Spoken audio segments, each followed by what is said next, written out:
بسم اللہ الرحمن الرحیم۔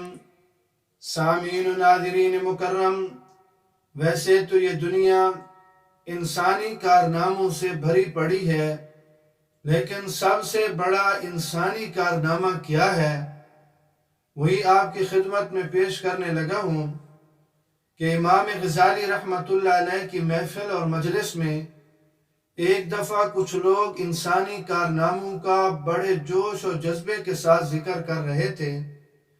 کوئی فاتحین کے کارناموں کو بہت بڑا کارنامہ ثابت کرنے کی کوشش کر رہا تھا، تو کوئی حکمت اور دانائی کو سب سے بڑا کارنامہ جان رہا تھا۔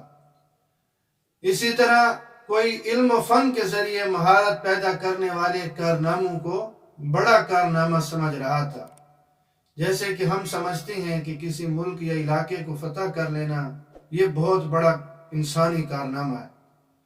تو یہ لوگ بھی اسی مسئلے کی تلاش میں تھے اور ایک دوسرے سے بڑھ چڑھ کر دلائل دے رہے تھے کہ کون سا کارنامہ وہ انسان کا بڑا کارنامہ ہے۔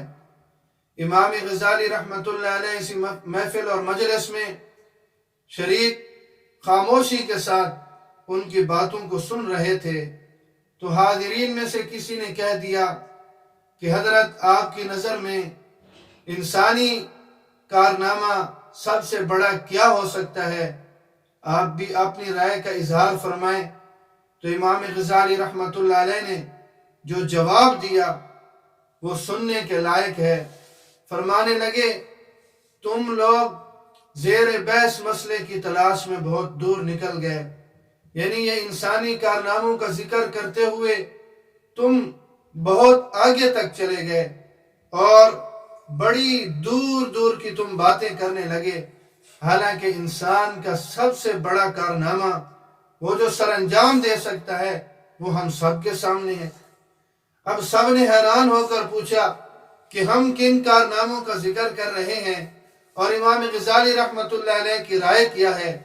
چنانچہ امام غزالی رحمۃ اللہ علیہ سے پوچھا گیا کہ کون سا کارنامہ اور کون سی بڑی چیز جس کی وجہ سے اس کا چہاردانگ عالم میں تذکرہ ہو، یعنی انسانی کارناموں میں سے سب سے بڑا کارنامہ وہ آپ کہتے ہیں کہ ہمارے سامنے ہے، وہ کیا ہو سکتا ہے؟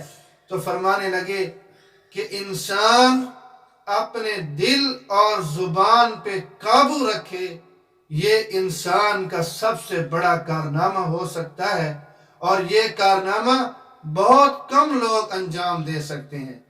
تو اپنے دل کو اور اپنی زبان کو قابو رکھنا یہ انسانی تاریخ کا سب سے بڑا کارنامہ ہے کہ دل کو پاک رکھے حسد سے، بغض سے، کینہ سے، نفرت سے، عداوت سے، اور اپنی زبان کو کنٹرول میں رکھے، بری باتوں سے، بیہودہ اور فضول گوئی سے اپنی باتوں کو، اپنی زبان کو پاک رکھے۔ یہ ہے سب سے بڑا انسانی کارنامہ۔ اللہ رب العزت مجھے اور آپ سب کو سمجھنے کی توفیق نصیب فرمائے۔